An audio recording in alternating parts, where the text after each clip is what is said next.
It's another week and another This Week in Google Glass. This week we're talking about 19.1 coming out. We've got some news from GE. We've got some news about nonprofits, which is really cool.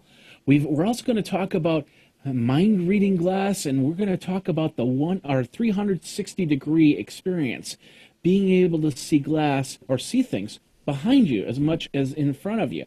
That's what we're going to talk about This Week in Google Glass. Hey everybody, Jeffrey Powers here from This Week in Google Glass and Geekazine.com. Think magazine, put in a geek, you've got Geekazine. This Week in Google Glass over at www.twig.tv, twigg.tv.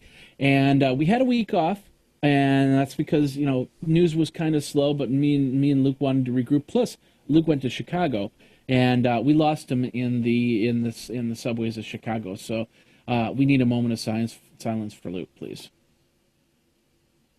Oh, wait, there you are, Luke. What happened? Here I am, yeah.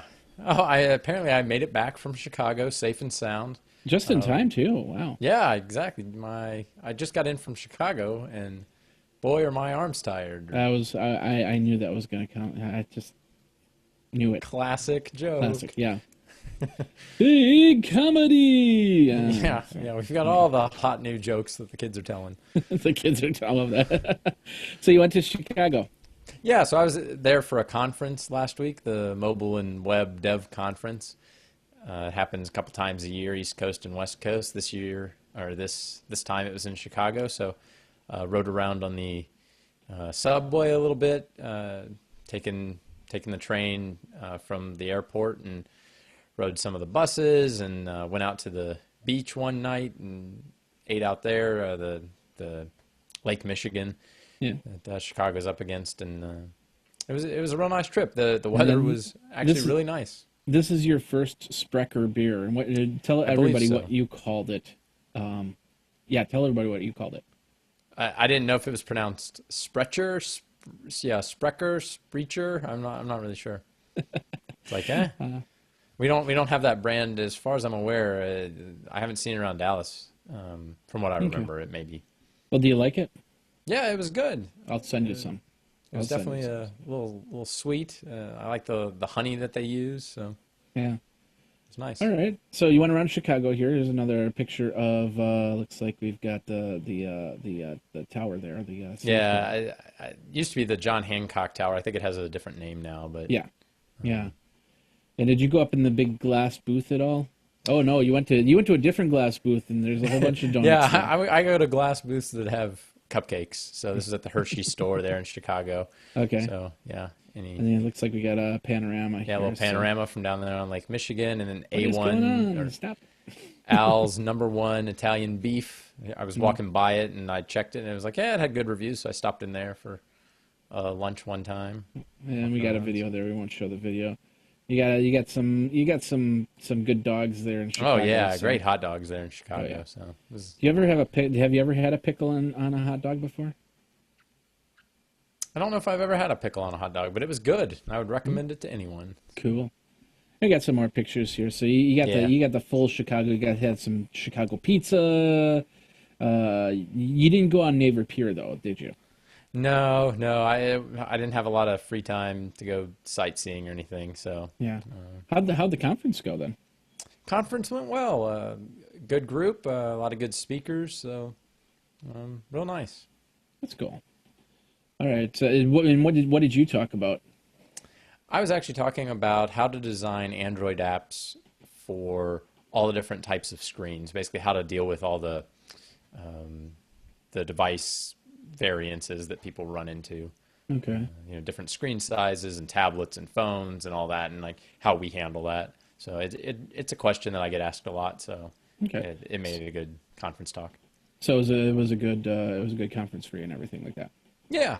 It's always good to meet more people that are interested in mobile and kind of find out what they're curious on, see what people are talking about as far as speakers go and stuff. So cool. Well, my week was pretty boring compared to Luke's, so that's all I have to say.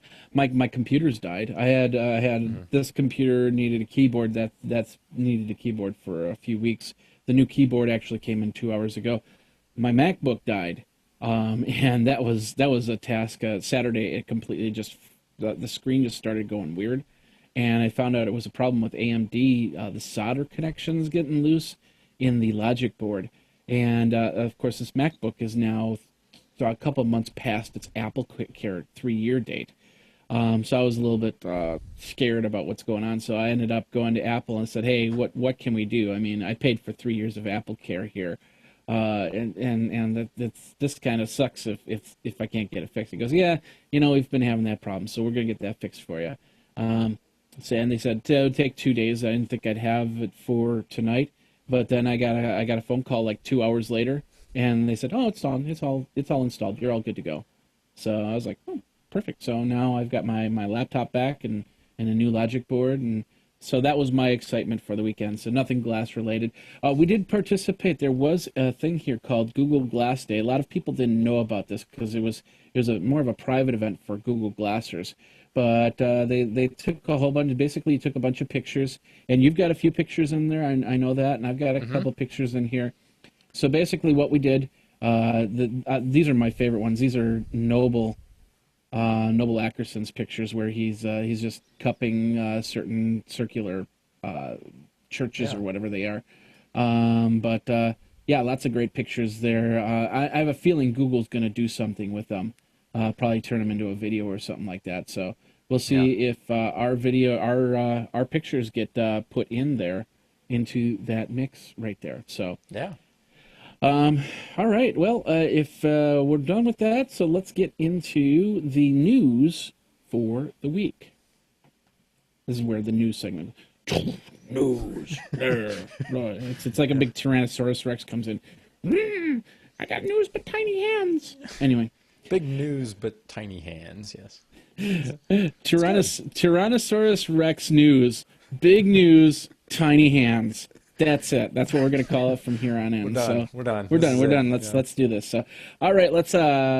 Was I starting out or were you starting out? I think the first thing we were going to talk about is Yeah, you're the starting out on that. XE 19.1 update.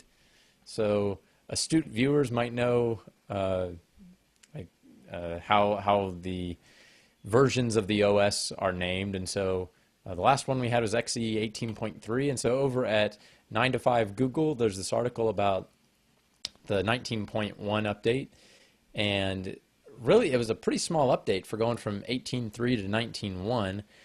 It did have a UI change, so when you wake up your glass and say "Okay, glass," and it presents you the list of options, they changed the styling of that, makes it a little more readable. And then that's about it. They also changed some stuff underneath that that you wouldn't really see, but when you say things like send a message, it doesn't depend as much on having an internet connection right then. It will actually queue that up or um, go check the connectivity. And it seemed like I was running into that problem. I don't know if you did, but basically they made it a little more robust. So in theory, Glass will perform a little better. But besides that, and a very small UI tweak, there wasn't much to it. All right. Well, there you go. If you want to check anything out on that, we got the link over at 95google.com. Of course, we'll have the link in the show notes over at twig.tv. Let's move on from there. We've got GE is going to be tested. They're going to do kind of similar to what Virgin Atlantic did with the flight attendants. They're going to work with drones, and they're going to work with Google Glass over at General Electric. And they're going to do this in Houston, so it's about a couple hours away from you, Luke. They're bringing 10 of the field engineers from the power generation services, and it's during their CIO's Innovator Summit on Wednesday, and they're going to see how they can work more hands-free using Google Glass and using drones. So, and it's a perfect combination. I'm surprised that we haven't had anybody really delve into the whole. I've seen a couple drones. TechCrunch Disruptor was one of them. A couple drones that actually have Google Glass modules to them, but now being able to start doing all this stuff without having an iPad or an iPhone in your hand or a control unit in your hand for that matter. So that's what's going on over at GE. If you want to check that out, we've got that link over at WSJ.com.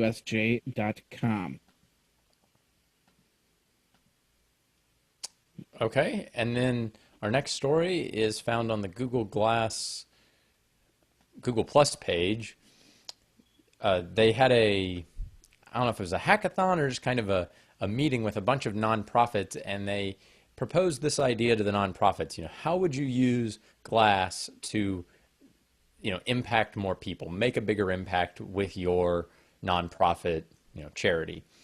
And they said they just had a lot of really, really great ideas, but what they had decided to do is select 5 of those, give each of them $25,000, and get a trip to Google so that they could, help, I don't know, do some prototyping or meet with some of the engineers there, but really try to take this idea and actually do something with it. It wasn't just that's a neat idea, here's some money. It was, we really want to help get these ideas going. So I'll just read off the 5 that won.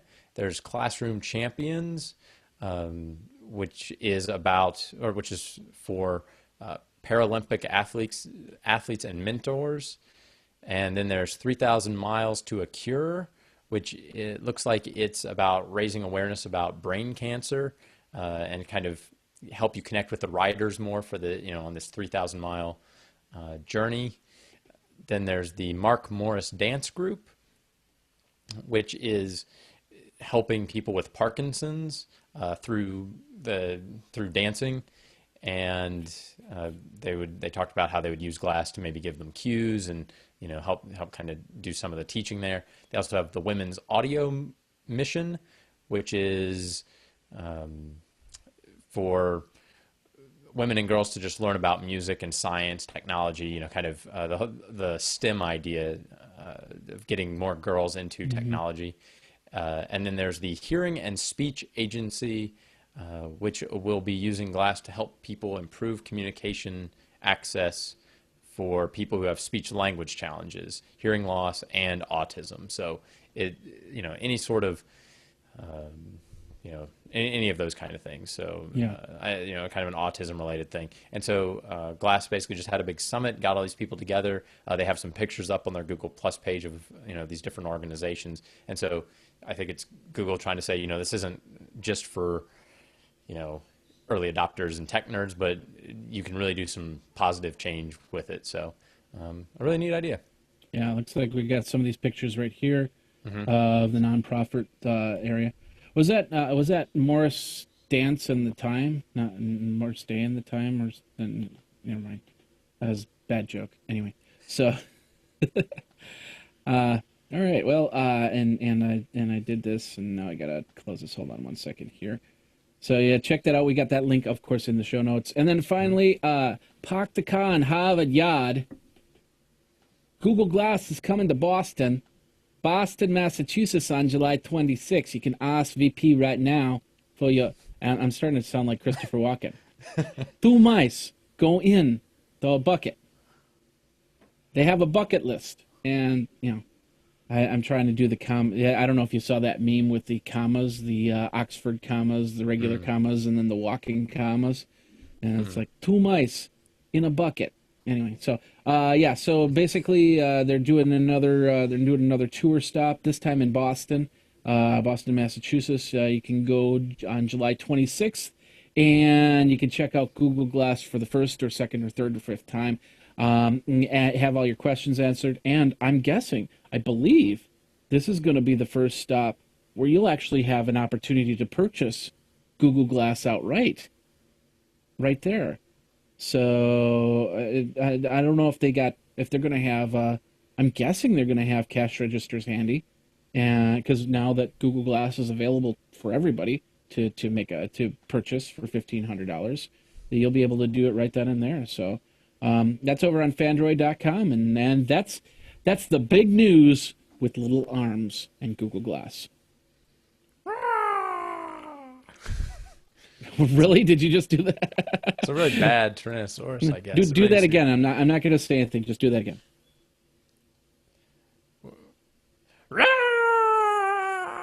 It's a little baby Tyrannosaurus. That's why he's. Well, yeah, but I just want you to do it without comment, because then I can take that sound bite.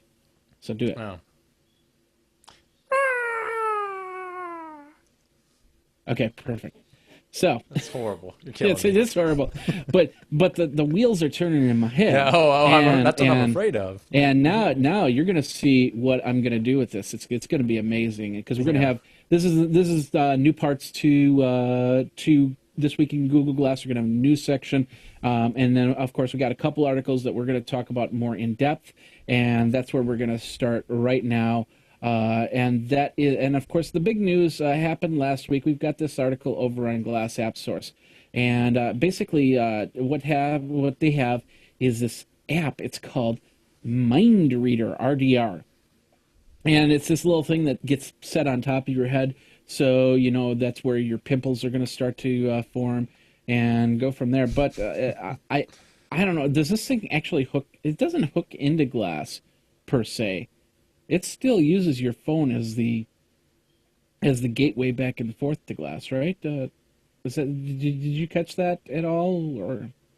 Yeah. That's what it sounds like. Is that you have to Bluetooth pair it maybe with your phone, and then maybe it hooks in. Let's see. It doesn't look like it really goes into a lot of detail on that, Yeah, but there's a yeah, video, but I we'll know get glass we'll doesn't support any sort of accessory like that. yeah. Well, it could. It looks like it actually could wrap around the back of the head. There's a big piece right behind that we're not seeing, that we're kind of seeing here in this video. So there's a Hmm. possibility cable might wrap back to the USB, but so far what this is it's an $80 device, and it analyzes brain waves to see how hard you're focusing, basically. So it does some basic commands right now, but you know, within time and within a little bit of study, you might be able to do a little bit more. Like, for instance, turn it on instead of doing the whole wake to glass this way. You just basically go, and all of a sudden it turns itself on. And then you think, and it takes a picture, and then all of a sudden you go, and it checks your settings and stuff like that. So, a lot of different things there, and very interesting application for Google Glass, because now this one and the other article we have today are kind of thinking outside the Google Glass realm into new territories, and that's what I really like about MindReader right now. Is it's simplistic right now, but you know, I could see in 6 months this app, because nobody, I wouldn't want to be wearing this thing, you know, with the little visor thing popping out of the side of the head. But you know, maybe in 6 months they'll have something a little bit more smaller and specialized, that where instead of up here, they'll have something that sets right here, and you don't even know that you have that on there. So, Hmm. do you want something to read your mind?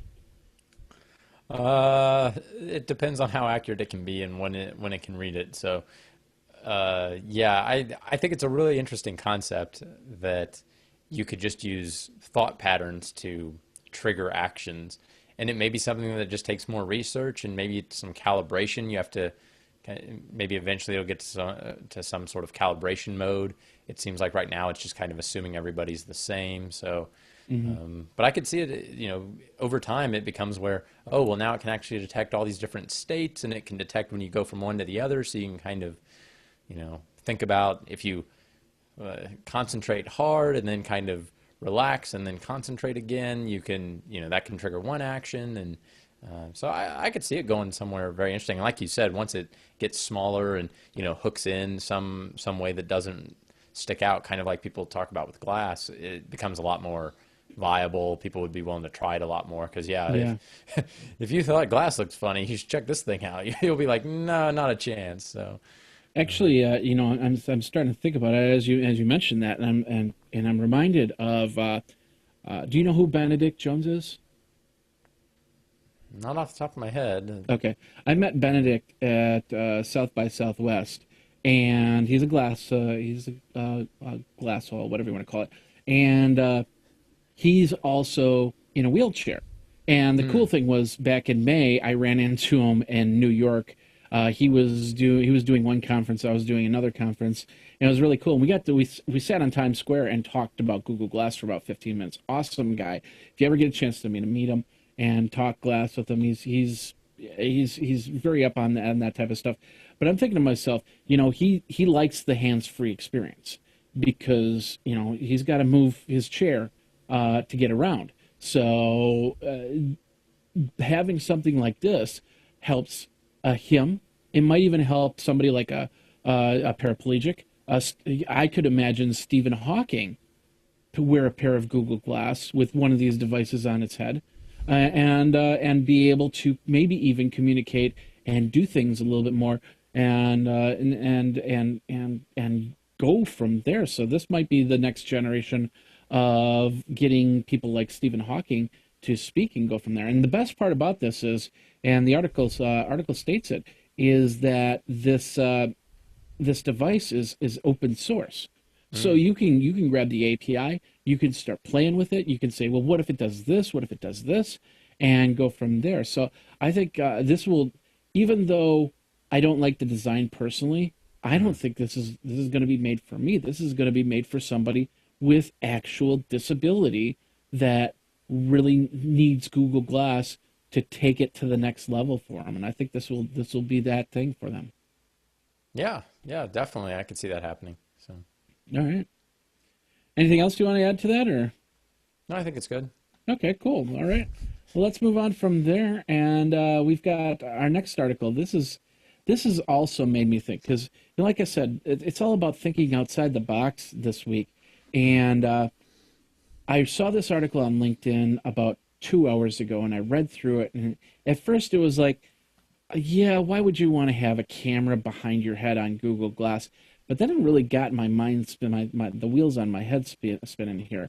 This is an article by who's the where's his name go? There it is, Stephen Baldwin from Digit, editor in chief, and he was talking about how Google completely missed on the game in putting something behind us. With our Google Glass, we can see in front of us. We can take pictures. The little display can tell us the temperature, directions, and all that other stuff. But what about what's behind us? What about if somebody's coming up? Well, he said somebody coming up with a bat or something like that. Danger behind is danger ahead, in this article. But with all that said, nobody's going to come up and chances are whack me in the head. I've been wearing Google Glass for over a year now, and it hasn't happened to me yet, so I don't expect that to happen. But imagine, there's a lot of wearable technology glass items out there that are specifically putting things together for warehouse use, for construction use, and stuff like that. So why wouldn't they have something that could show, so you could see behind you when that girder starts coming at you at 20 miles an hour or something like that, you know when to duck or anything like that. And it doesn't have to be a video thing. It could just be a simple sensor, like something's coming near me, you get a little beep in the ear, to duck or something like, I don't know. It's kind of like a Spidey sensor or something like that. And it really got me going. It really got me thinking, how can we get, because this is my, right now, I think, yeah, right about here is where I can't see my hands. This is my field of range, vision-wise, if I look straight ahead. So I want to start being able to see here, and then, of course, definitely back here, to see, what's coming up for and what's coming around me so I can react. So I know I took a lot out of that article, but the reality is that, this is, it would be a very interesting device if it started doing that. And like I said, it doesn't have to be video behind us, but it can be something like a sensor or something like that to know that, I need to shave my head because my hair is too long or so. I don't know. But yeah, I think it's really interesting. Part of what I think is interesting is that this article wasn't written a year ago. Glass came out, and it's interesting how now that it's been out for a year and people have really been able to think about the idea and really, think about what do they really want, and they can see they can see the kind of small incremental improvements people have made and Google's made to it, but now they're starting to say, well, what would be really interesting that's just not even possible with glass, and they're really taking that next big step, to come up with some ideas that I don't know if this guy could actually try implementing any of this stuff, but I bet there's some companies out there that would say, oh yeah, we've already got we've got all the parts to do that. We can just kind of throw a prototype together and see how it works in action. But Yeah. we were talking about this before the show, how like the military is getting into this whole powered exoskeleton idea of being able to carry more, and you kind of have this robot that you control by wearing it, and it makes you stronger and, kind of better than you could be as a person. Even the most in shape military guy can't lift, 600 pounds easily and just kind of cruise with that, walking along. But with these exoskeletons, he could. And so it's the same kind of thing here where you can't see behind you and there's no real like surgery to get or anything Yeah. that you'd want to do to do that. But you could easily mount a camera and have an Oculus Rift or something like you had said earlier that you could put on that would give you that wide field of view. And as that technology gets better, all of a sudden it's like, well, why would I just wear regular glasses? Why wouldn't I just get an Oculus with surround vision and just wear that all the time, because I could see you in front of me anyway? And Yep. like Well, go ahead. I was just saying it's really interesting how people are thinking about that, and people are accepting of that idea even. Yeah. Well, the one part of the article, and this is perfect on the Oculus Rift thing.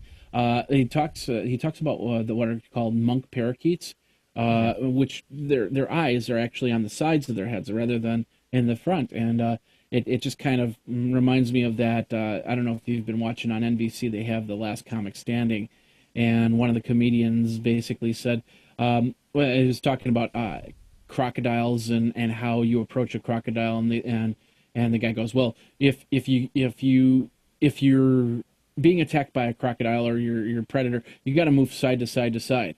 And he goes, well, yeah, but their eyes are on the side, so it doesn't make sense, because then the crocodile or alligator, whatever it was, he can go, is like, no, I can't see. Oh, there he is right there. No, can't see him now. No, oh, no, now he's there again. Okay, I can't see it. No, there he is again. No, okay, I can attack there. Yeah. He did a lot funnier. I'm not even going to try and do it. But the concept is actually pretty cool, because I have a feeling with a crocodile or alligator, it's not, I have this peripheral view, but now imagine if one eye has a peripheral view like this, and then the other eye has a peripheral view like that. How much did I just lose out of having that peripheral view on the side rather than in front of me straightforward? We're talking a bigger splay than before, but add in the full 360. I remember going out to NAB and seeing the Hero 360, which is this plastic piece where they take a whole bunch of Hero cameras in, and they put it in there in like a ball, but then it can display 360 view, and they put it into they can also do it in 3D, so they put it in the Oculus Rift glasses, and you can move around like that. In this case, it would be a pair of glasses that you wouldn't even have to move your head around. You would have that full 360 view straight from your glasses. And as you said, it would strengthen eyes, and we would get used to seeing the world in a new direction. Mm-hmm. So, so yeah, it could be something that, a generation or two from now, people are like, well, of course you got to do that, because otherwise you're just walking around looking and you can only see what's in front of you. And why would you want to be limited to that? That's so old school, just looking at, what's in front of you. Like, so yeah, it's kind of interesting. It is very interesting. I don't know if we'd be able to do it 24/7, but just being able to do it, and think of a soldier in the war, or protecting people or something like that. He can go in ready to go, rifle in hand, whatever, and be wearing these glasses that see the whole picture, up, down, left, right, whatever, blocking out the sun if the sun gets in the way, so it doesn't, with UV or something like that, so he's not blinded because he sees that. But then all of a sudden, somebody's coming up behind him, and it's like, hey, I gotta take care of this. At first, I have a feeling trying to figure out his position, because you're looking this way and you're seeing 360. You'd probably be a little bit disoriented at first, but once you get used to it, you'll be able to turn around and say, nab a bad guy or something like that. And that's where it really got my mind going. And it started to make me think, is Google Glass the monocle of glasses? Yeah. I mean, you have a regular pair of glasses, but you have the Google Glass on the side. But Yeah. Yeah. No, but I know what you mean of like, well, is this, if you go back and you look at the monocle when it was invented, it was like, oh yes, it's this corrective lens that you can then hold up over your eyes so that you can see clearly. yeah, Now a monocle, like, do you know anyone who actually has a monocle and uses it and outside of some sort of costume yeah. Well, situation? okay, yeah. Now that you said it that way, I actually do Yeah. have a monocle sitting here somewhere. I don't know exactly where it is. I got it a couple of years ago at the Halloween store. Yeah. Yeah. It was a steam. Me and my brother got it. It was a steampunk monocle, and it's Yeah. got like a little reflective thing, which has got like gears in it, so it looks even more steampunk. But yeah, you're absolutely right. Nobody, not even, I see people still walk around with pipes in their mouths, even though they're not smoking, or maybe they are smoking. But I don't see people walk around with monocles in their eye Yeah. anymore. Yeah. So People now take lasers and they get them shot into their eye to correct their vision. They don't wear a monocle. Like that's kind of the progression that you see, like corrective lenses to now we correct the eye lens itself. So yeah. same And we kind do, of thing.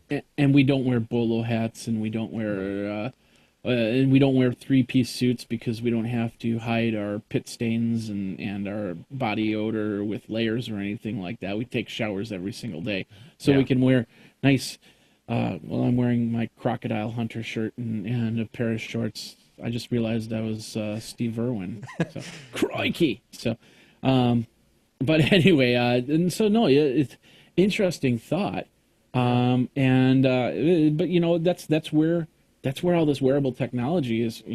We never know. Next year, this could become stereoscopy. I think that's how you pronounce it, right? Stereo. Stereoscopic. And then Yeah. so yeah, in 2050, when people go back and watch this video, as it's one of the most classic podcasts of 2014, they'll look back and say, I can't believe those guys actually broadcast to the entire world while looking like that, because you know what we have now, like it looks so much better. And it's like, yeah, but that was, 30, 40 years from now, okay, give me a break. Like we don't have that. That thing was invented by some guy who just was born like last week. What do Exactly. in our world, like, okay, so yeah, it'll be amazing when in 30 years, but it's not amazing right now. So. And it'll be even more amazing. I just realized, what would happen if the movie theaters could get a hold of this technology, that idea, and instead of, because the IMAX screens are curved and the Ultra screens have some curve to them as well, and in Disneyland they have that one thing where they shoot you up about 40 feet in the air, but you're looking at this screen and it looks like you're flying through the world, and Michael Eisner shoots a golf ball at you and stuff like that. But what would happen if you put on a headset, and that headset gives you that full 360 view, and instead of watching two people making out on a screen while planes are passing by and mass destruction is happening, you've got this helmet on, which you're seeing, monsters coming behind you, monsters coming in front of you, buildings falling left and right, and you're just kind of dodging it. And you realize, oh, wait a minute, I don't have to dodge anything. This is just a movie. I can take this thing off and be done. But so that's where I'm going with it, I guess, is being able to, first of all, take that information, turn it into a 360 experience, be able to comprehend that 360 experience, and have a real super hell of experience off of that whole thing. Yeah, yeah. So, yeah, who knows? Who knows which direction it'll go? That's what's so hard about the future, is it's hard to see what'll get popular with people and what technology will come about. So yeah, really interesting. But yeah, people that think that glass is, oh, that's it, it'll never be better, and so I don't like it because it's not that great. Like, well, okay, it's pretty neat, and two, it's going to get a whole lot better. So yeah. And ideas like this just help fuel that of, well, what could we add to it? Could they add another camera to glass? Could you have kind of a rear view camera like you have in a car, so you could flip over and kind of, be monitoring what's behind you if you wanted? Yeah. Or I'm not thinking of the rear view camera as much as a sensor, because a camera Hmm. just brings more problems to the mix. But I think with a sensor, the sensor, they can turn around. You know that something just passed by you, Hmm. or something like that. I think that would be the better of the two. Yeah. Yeah. Something's coming up behind you. They're all Wait, around what? us, Wait, man. what? Oh, I thought something was coming up behind me. Yeah. Beep, beep, beep, beep, beep. There we go. We need the backup sensor on our Google Yeah. Glass. Can you write an app like that? Hmm. Yes, I think I could. I think I could write an app like that. All right, I think that's Will I gonna. write an app like that? That's a different Yeah, that's. question. Well, what's going Could on with I? our Yeah, sure. what's going on with our first app?